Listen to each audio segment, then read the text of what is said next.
Hello बच्चों, चलिए प्रश्न को पढ़ते हैं। स्टार्च के एमाइलोज में ग्लूकोज इकाइयों की लिंकिंग में शामिल ग्लाइकोसाइडिक लिंकेज है। आपको विकल्प दिए हुए हैं। विकल्प ए है C1 C4 बीटा बंध, विकल्प बी है C1 C6 अल्फा बंध, विकल्प सी है C1 C6 बीटा बंध और विकल्प डी है C1 C4 अल्फा बंध। तो आइए बच्चों, मुख्य अवधारणा को समझते हुए हम इस प्रश्न को हल करते हैं तथा विस्तार पूर्वक इस प्रश्न को समझते हुए इसके सही विकल्प का चुनाव करते हैं। तो मुख्य अवधारणा के रूप में हम बात करते हैं सबसे पहले स्टार्च की। स्टार्च जिसका सूत्र होता है C6H10O5 और कोष्टक के बाद लगा होता है N। ये जो है स्टार्च का सूत्र होता है। स्टार्च सामान्य रूप से जो है दो पॉलीसेकेराइडों का निर्माण करता है। एक का नाम होता है एमाइलेज अर्थात एमाइलोज, जो कि आपको प्रश्न अनुसार दिया हुआ है, और दूसरा होता है एमिलोपेक्टिन।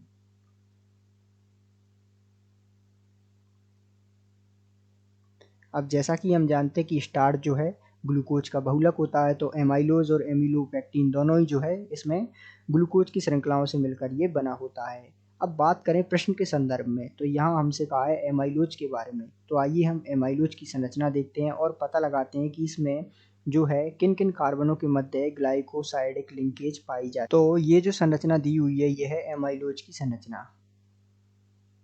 अब इसमें यदि हम बात करें तो इसमें जो है ग्लूकोज की 300 से 600 इकाइयों के मध्य इसमें पाई जाती हैं अर्थात ग्लूकोज की 300 से 600 इकाइयाँ जो है आपस में जुड़कर एमाइलोज पॉलीसेकेराइड का निर्माण करती हैं। ठीक है, अब ध्यान दीजिएगा, इसमें यदि हम गिने तो इनका नामकरण करें तो ये कार्बन की संख्या 1 है, इसमें दूसरा कार्बन, तीसरा कार्बन, चौथा कार्बन, ठीक है, और ये पांचवा और ये छठा कार्बन। इसी प्रकार इसमें यदि हम नामकरण करें कार्बन का तो पहला कार्बन, दूसरा कार्बन, तीसरा कार्बन, चौथा कार्बन, पांचवा कार्बन, छठा कार्बन।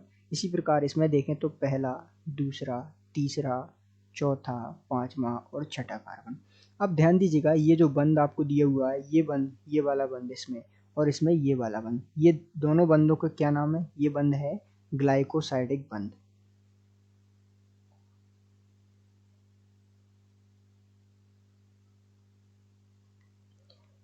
और सामान्य रूप से ये जो संरचना है 1 और 4, और यहाँ भी देखिए कार्बन संख्या 1 और कार्बन संख्या 4 के मध्य पाई जाती हैं।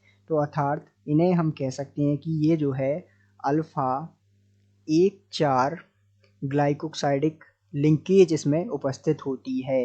अर्थात यहाँ हमने देखा कि इसमें C1 तथा C4 के मध्य ग्लाइकोसाइडिक बंध पाया जाता है या ग्लाइकोसाइडिक लिंकेज उपस्थित होती है। तो इस आधार पर हम इस प्रश्न का उत्तर देने में समर्थ हो पाते हैं कि जो ग्लूकोज की इकाइयों से मिलकर बना होता है स्टार्च, जिसका एक पॉलीसेकेराइड होता है एमाइलोज, ये सामान्य रूप से इसमें जो है C1 C4 अल्फा बंध ग्लाइकोसाइडिक लिंकेज पाई जाती है। अर्थात दिए गए प्रश्न का सही उत्तर विकल्प डी है। आशा करते हैं आपको समझ आया होगा। धन्यवाद।